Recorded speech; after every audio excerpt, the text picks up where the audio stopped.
An Atlas is a big no-no. Burmese Ghouls. What are they planning to ban out right now? In terms of Burmese Ghouls, they lack a tank and another side lane. Yeah, and the side lane is interesting because they don't have the Yutong anymore. And more importantly, the Cho is R7 going to opt to go for the Cho at this point in time, or is Burmese Ghouls going to ban it out? Yeah, and we've seen them actually go for Grox much earlier, like way earlier, but I don't think that it's really the best alternative when it comes down to, you know, drawing a pick from a very small bag. I have this feeling that this could be a side lane Brody and they can just pick another assassin. Assassin. So yeah, speaking of assassins right here, so well, do talk us through, because we got like things like Hayabusa, which we see from time to time. Early on being picked by the side of, you know, Brand Esports, there was things like the Lance as well. So I'm not sure if Burmese Ghouls is honestly very adaptable to that. Oh yeah, there's one big assassin, Ling. So Burmese Ghouls, their second phase of banning was a little here and there. They were attacking specific things, like one, R7 was amazing on the Cho. Second is maybe we can choke out. But I have a half a mind that it might be the Brody in the jungle as well. It's possible. Oh, hold up! Shades of the Hyper Bruno. This might be it. This might be just another version of it. I suppose, but it's tough to say. Again, a lot of their heroes aren't very early game oriented. Besides, you know, the Brody and then Burmese Ghouls, they lock in the Allison themselves, saying, "Okay, whatever you want to play in the side lane, I'm just gonna scale up and just continue wave pushing, no matter how hard you push." No, that's what the Rafael is for. It's what speeds it up. That's what makes the mid and the late game come in sooner, especially if you're snowballing. So I think Brody is just an all-around better choice than the Bruno. More reliable choice. Yeah. More painful in the early game. Oh, Burmese Ghouls, who are they gonna go for? They need a tank or a tank figure here for their side, and it is going to be a Baksha. This definitely slipped our mind. Like, this is definitely something that they could still actually make good use of, but I mean, somebody's got to get all the way back. Yeah, Todak used a lot of Baksha. And these two teams don't really go for this Baksha usually. But for the side of Burmese Ghouls, it made all the sense in the world, just because there's an Esmeralda, you can catch out the Brody, you can negate some of the healing by the Rafaela, so it makes a lot of sense. And not to mention that it's also a pretty, I mean, the Twice Poissance is always going to be relevant against Alice and Lapu Lapu. So just anti-healing, taking away another pick, and RQ just going to say, all right, fine, it looks like I got to dominate this lane. I like it. Vin can just swap between Albert and Lemon, who he wants to go hyper with. But it looks fragile. I gotta say, it looks fragile, but if it works, you got the early, mid, late, just marksman just running around. It's a high risk, high reward lineup. Okay, so right now, I think there's a chance that Lemon might play the 1-1. So at early game, it's going to be Brody and the Rafaela, just giving that what do you call this, Brody the certain push to actually just have a certain advantage in terms of healing and the movement speed. But at the late game, it could be a Lemon aid. It will aid Lemon. It's a Lemon aid. Butters, I give it a 2 out of 10. It's been a long day. I mean, you guys just didn't get it. It's been a long day. All right. Tough crowd here at the cast. I mean, I tried my best, but I hope you guys try your best as well, as you will cast the game for this series. Game number 4. Take it away, guys. I give up. Obviously, game 4 brain on Butters. Ladies and gentlemen, let's get it on. One more game until we say it's the final one for this semifinals round. Burmese Ghouls versus RRQ HOSHI. Let's see how they play this out here. Now, RRQ are going to be looking to control this mid game as much as possible with the rest of BG. Are you still thinking about it? I'm good. It's go time. It's honestly, go time. a little bit. It's Go on, time. Butters. Like, we just can't get it off our heads, and for the side of BG, they gotta find a way to get in the hands of RRQ, starting it off by taking down Lemon. A huge pick off here, and that's why, you know, the Baxia can be a very annoying pick because, again, it rotates so fast and you don't exactly have a lot of time to react to it overall. And not to mention, with the added, you know, chain CC coming in from RubyDD, it just helps it speed it up some more. I like that first blood. I mean, it's good for Burmese Ghouls because they're cheesing out. Nice steal by RRQ. This is smart. This is smart. And are they baiting out their second core? Are they baiting out their second core just for the steal? I don't think so. In goes RubyDD. Oh, they missed out. Lemon out, playing them. Hold up. You're going to pay, says Ace. 2 for 1 so far. They do have the purple, I think, but they lost out on the orange. They trade out RubyDD. I call it a wash. I mean, not gonna lie, RubyDD kind of trolled there, especially when Yishin was coming up there. But more importantly, maybe actually took the execute. I thought he was gonna take the rejuvenate, and that's why he just popped him straight away at level 1. Ooh, I like the execute choice. This is a lethal Baksha coming in, making sure that everything he starts, he finishes. Yeah, just like what he did on the Grok in the sort of way, you know, got to play it a little bit more offensively, but I just missed a little bit of a glimpse of that.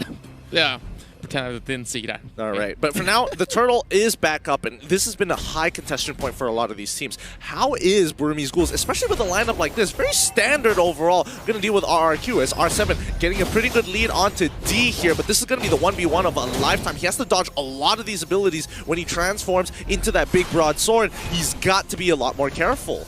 Nice Cyclone Eye steal here by Kid, and I guess Burmese Ghouls is just of the mind of, you took our orange, let us take most of the things in your jungle that we can take safely right now. Starting up this turtle, nice vision being set in here by Ace. Mountain Shocker, oh, they know that all 4 or 5 are here. Oh, they will be able to get the turtle, though. Psycho's chasing right in for Kid, but you can definitely see maybe he's dropping really low. The rest of RRQ, they're focusing their attention on towards D. Oh my goodness, look at the damage coming out of Albert as they will be securing 2. But in exchange, of course, a little bit of a back and forth, but still looking pretty hot coming from RRQ. Ooh, maybe here with the concussive blast dealing a little bit more damage, and Ace can't finish the job.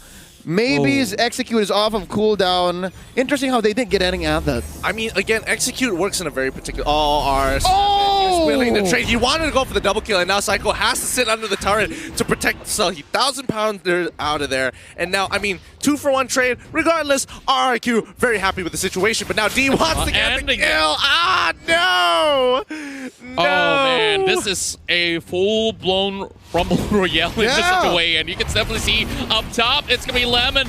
It's going to be having the Aegis for himself, and Albert has arrived and torn him apart. All memories all washed up. I mean, if they give it enough time, Burmese Ghouls is going to slowly fall off, especially when in the likes of having Brody and Wan in that position. However, I will say that Burmese Ghouls have a lot of utility in their composition. Oh yeah, for sure. Psycho here, gonna go ahead and retreat. Close one. That's gonna be a takedown by Ace underneath their own turret. I wonder where the trade-off's gonna happen. Yeah, RRQ HOSHI going for that top lane. Both marksmen getting quite a chunk of damage in. The first to take it down. Open artery in mid. Vin from the back lines. Nice jump in by R7. Maybe steals. The Cyclone Eye bumps right in to Vin. That was really dangerous here. You can definitely see Vin, although he's low, he's trying to pull it back, and it's gonna be it.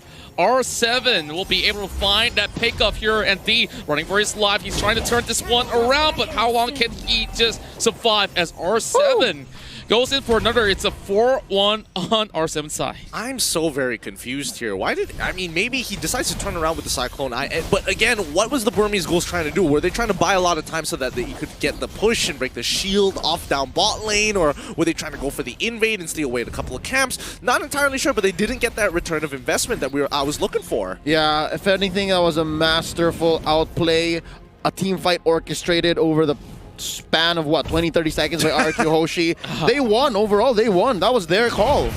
Oh, RubyDD getting a good hit onto Lemon, but again, only 50% of his life goes down, and the rest of the Burmese Ghouls want to say hi.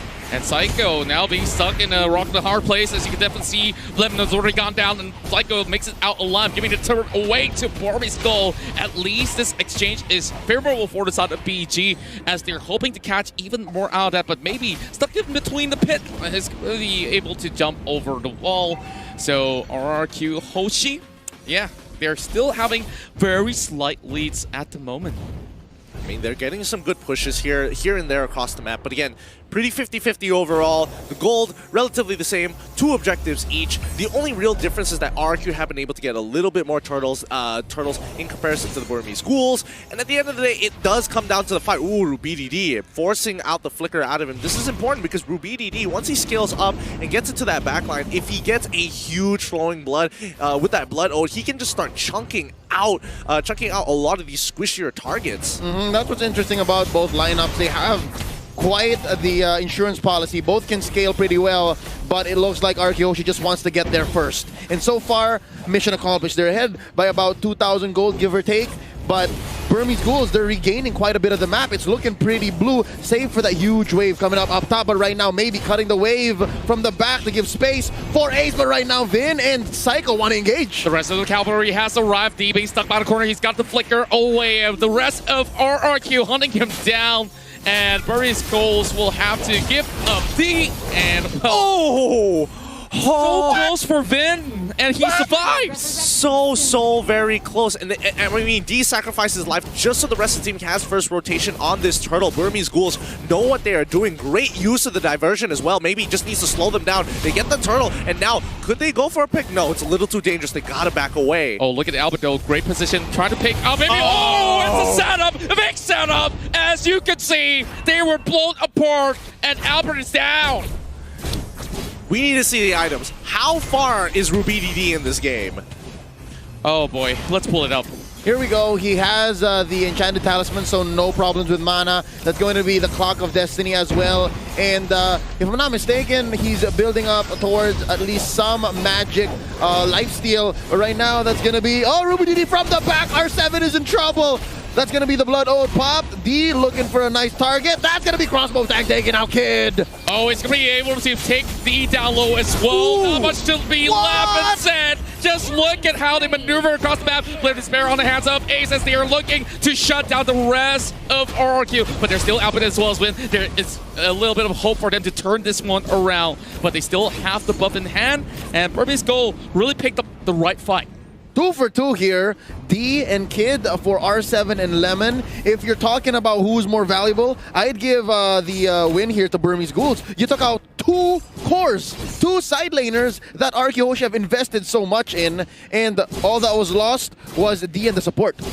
Yeah, I would agree on that trade as well. And the Burmese Ghouls, honestly, just evening out the gold against RRQ HOSHI here, where both sides, it's really going to come down to when the Lord is coming up real soon, and really who is going to be winning these fights. I mean, Burmese Ghouls have been so disciplined with the way they take their fights. They won't go without an advantage. Small skirmishes over on towards Psycho. You don't want to be on that Akai disposition. The rest of BG, it will be pretty tough to break out of that Hurricane dance. Now, Mounty Shocker reveals the rest of RRQ.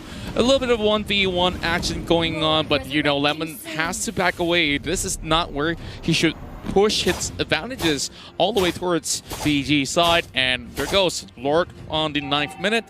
We can see Wings on the side of D as he gets more beefier. Yeah, I think real quick, while we're waiting for this first Lord take to happen, a lot of the reasons why players get away with like 1 HP and then just live is because they're so good at juggling defensive item now. It's part of the meta game. And right now, they're jockeying for position. Burmese Ghouls have already started Ace on the Lord. I'm not too sure if RQ knows about this, and speaking of which, they are already having Psycho being caught in between, and a great wall of defense just to gatekeep the rest of RQ from even marching anywhere close. But R7 is coming within towards the middle side. He's trying to disturb this Lapu, but you know, not exactly the ones that he's been looking for. Somebody just has to push up too far. Falling Star Moon on the wave. RRQ want to have full mid control so they can sink their feet really deep in towards this Lord side and start pulling up their trenches so that when Burmese Ghouls do decide to push on through, they can take full advantage of it. But look, top side as well. They're getting a push. Oh, wait! Maybe getting caught out right now. The Hurricane Dance will push him all the way towards the back. As you can see, D coming in response, trying to hunt out where exactly Albert is. But just look at his health being chunked out away. Maybe it will eventually fall to the hands of Lemon. As you can already see, they're focusing on towards Albert instead, putting every resources that they have, and they have managed to shut him down. while BG, they might just be able to close out a few members, but just look at Psycho as well as Lemon. They're dropping real low. Ruby DT, he's putting so much of the hard work, and he might just be able to catch them down. It's a 3-for-2 exchange now in favor of the side of RRQ, but they have to back away. It's Ace and D taken down. It's Kid, Ruby DD surviving 3 for 3 right now, and neither walk away with a free Lord, neither get much movement on the map. It's because these fights are lasting longer than either are comfortable with. And now that's R7 pushing away Kid. He might even get the kill. Oh, he does! He does! R7 does the unthinkable in the face of maybe, and here comes Lemon. Wow, RQ, HOSHI's so fast on the takeback. Unbelievable, he's extending so far up ahead. You did not expect this Esmeralda to be up in your face. Yeah, they got to push on even further, and R7 once again onto Ruby DD, who's clearing up the waves, and again, Lord is up. Flowing Blood is going to put him into safety, but the rest of the Burmese Ghouls, they're just getting ready to start another fight, and it's still even on both sides. Psycho jumping right in, zoning out the at the moment. Well, maybe he tries to go in for the face check. Lemon is already getting himself pretty much pinning him off, but just look at R7. He's having that big fat shield, but Ruby DD comes in for back, hoping to actually get a catch, but maybe he's dropping real low, and this is not looking all too good for Burmese Ghouls. They get caught out, and the blood has been popped. He can only last for so long, but just look at the back though. R7 almost takes down Ace. Tough all across the board. They managed to get the pick with nothing in return, and Burmese Ghouls finally they're slowly losing the lead here, but in terms of gold, not that big of a deal, but they lose a lot of position, especially with that Lord, and the question is, how far ahead is RRQ going to get with this upcoming Lord push? It's enhanced, by the way. Now R7 caught out here by 4. There's a lot of damage coming on to him. Maybe gets the job done, but at what cost? There is a huge wave coming in from bottom, being taken care of by Lemon. Lord marching up top with enhanced minions, mind you. Oh, I think the Burmese Ghouls need to make the most of the gold they've gotten real quick. Let's check the items onto Ace. That's going to be the Bladed Spare. Endless Battle, I think he's looking for Queen's Wings right after. D has that casual Dreadnought armor. Queen's Wings as well. And the Bloodlust Axe. Oh, I think he needs more damage. D needs a lot more damage here. It's not enough. Yeah, we definitely see it's pretty evident. And just look at how they need to expend so many resources just to take down R7 has gone to be a huge factor of RQ's current lead. So they should be able to shred this Lord down to less than 50%. But RQ, they're looking to find a pick up. And now Albert is being chunked down. This is not looking all too good. And Blood Oath has been used out there. They've been able to catch out the Brody. And things are not looking any all too well for the side of RRQ. Burmese Ghouls calls in for the small victories. Oh boy, and just looking at the situation, it's unfortunate. Somebody needs to really take care of Albert to peel a lot of these, backline divers away, especially Ruby DD, who has no problem absorbing the damage because he's just going to heal it back up. So, again, they need to start thinking about getting some heal reduction. And more important to R7, he needs to be able to get a good chunk and be a part of the fight. Yep, and here we go. 3v1. R7 is just being chased by a crowd. Can Psycho save him? He's going to jump in. Oh, that's going to be Vin joining the fight. Ladies and gentlemen, this is M2 Action game number 4. Here we go. Oh, there's 3 fights happening at the same time. Yeah, they are dispersing all across the map. Beautiful Morgan dance, and they might just be able to catch out maybe as he just lights up. And this is so tough to actually pick up. It's still lasting on towards this fight, and they finally found a way to remove this Loyi. Doesn't feel good, man. You trade Vin for Ace and Kid. That's a bargain. That's something you would never miss out on a good day. And you still didn't get R7. You threw 3 people at him. He takes 2 of you out, and you trade the other guy. It's like this. You just got scammed. And the other guy is literally the guy who will want to die anyways. Yeah, and speaking of which here, Psycho is also pushing them back as well. Maybe it might just be the free pick, but will they invest a lot on towards him because he is dropping really low. But Albert looking to finish things off toward him. And poor, once again, lost out with the crossbow time. Being used up, but Ruby DD coming in with the Blood Oath as well. He will be able to last longer than he should, but R7 a little bit too late to see. This is too even of a fight. Unfortunately, RRQ only get that 3k gold lead, ever so slightly 3k rounded up. But Burmese Schools at 42, I mean, a lot of these fights aren't decided by them. Most of the times, every time they have made a play, RRQ take a really defensive stance, and they are really good at defending the aggression coming in for Burmese Ghouls. And RRQ, the only time they get aggressive is when they get a pick on the Burmese Ghouls. And that's why the fight seems so orchestrated by RRQ HOSHI. They're the ones who dictate, and there's the ones who say it's over, or you can keep going. And even if they do lose trades, it's actually all right. So here's what I'm wondering. Why can't Kid use diversion as good as Vin did in game number 3? It's interesting because this is what you should do, right? Like, try to bring 1 or 2 folks into the back line and take out Albert, but instead they're just walking into R7 and Psycho. Yeah, it's of course much more easily executed when you do have a Sylvana. Now they don't really have that. So if you're expanding a lot of all these frontliners all the way up top, it's going to be a catch coming in from RRQ as we will have to hold that competition. Crossbow tank, as you can definitely see, Kid managing to survive that sort of the aggressive pull from the side of RRQ, but they do get this Lord for free. Wait, look on top side here. As you can see, D is getting a really good tier 2 push here, and he should be able to take it with no problem. Oh yeah, but Gideon, are you not taking this as signs of despair, right? Like, there's nothing else they can do on the map. They can't contest Lord. They can't fight RRQ HOSHI front on anymore, so they're just like, okay, we'll take what we can elsewhere and just keep running away. I'm sensing that Burmese Ghouls have chosen to turn the other cheek. They're on the back foot right now. How long will it take before they're back on track to setting the pace? Here we go. Check this out. Wind of Nature onto Ace, as well as an endless battle last time we checked. He's looking better now. D just picked up the ancient... that's the ancient Cuirass, I believe? Yeah, the anti-Cuirass. Anti-Cuirass, there you go. They're both old. They're both old. So, that being said, he's going to be all right against Lemon. He's going to be all right against Albert. But if R7 gets a beat on this Lapu-Lapu, it's going to be tough. Honestly, this Lord push is going to be a make it or break it for the Burmese Schools. It's either they defend it and then scale back up, or it's just going to be over. Last call for a dive coming in with Psycho already hopping out, trying to look for the perfect Hurricane dance. And speaking of which, you can definitely see D trying to go all the way towards the back line. They are all torn apart. And Burmese Ghouls, they have lost 3 members. And with this might just be the reverse sweep commencing from this point onwards, because RRQ HOSHI is bringing it in towards a game 5. Oh boy, yeah, I mean, they've learned from their mistakes from M1 itself, and they've become a dominant team to the point where reverse sweeps isn't even in their dictionary. They are able to set the pace, and they won't let the Burmese Ghouls take it away from them, not without a fight. Ladies and gentlemen, we go the distance. This is game 4 taken by RRQ HOSHI. Butters, man, it really came to Lemonade, huh? Lemonade, that's what I'm telling you.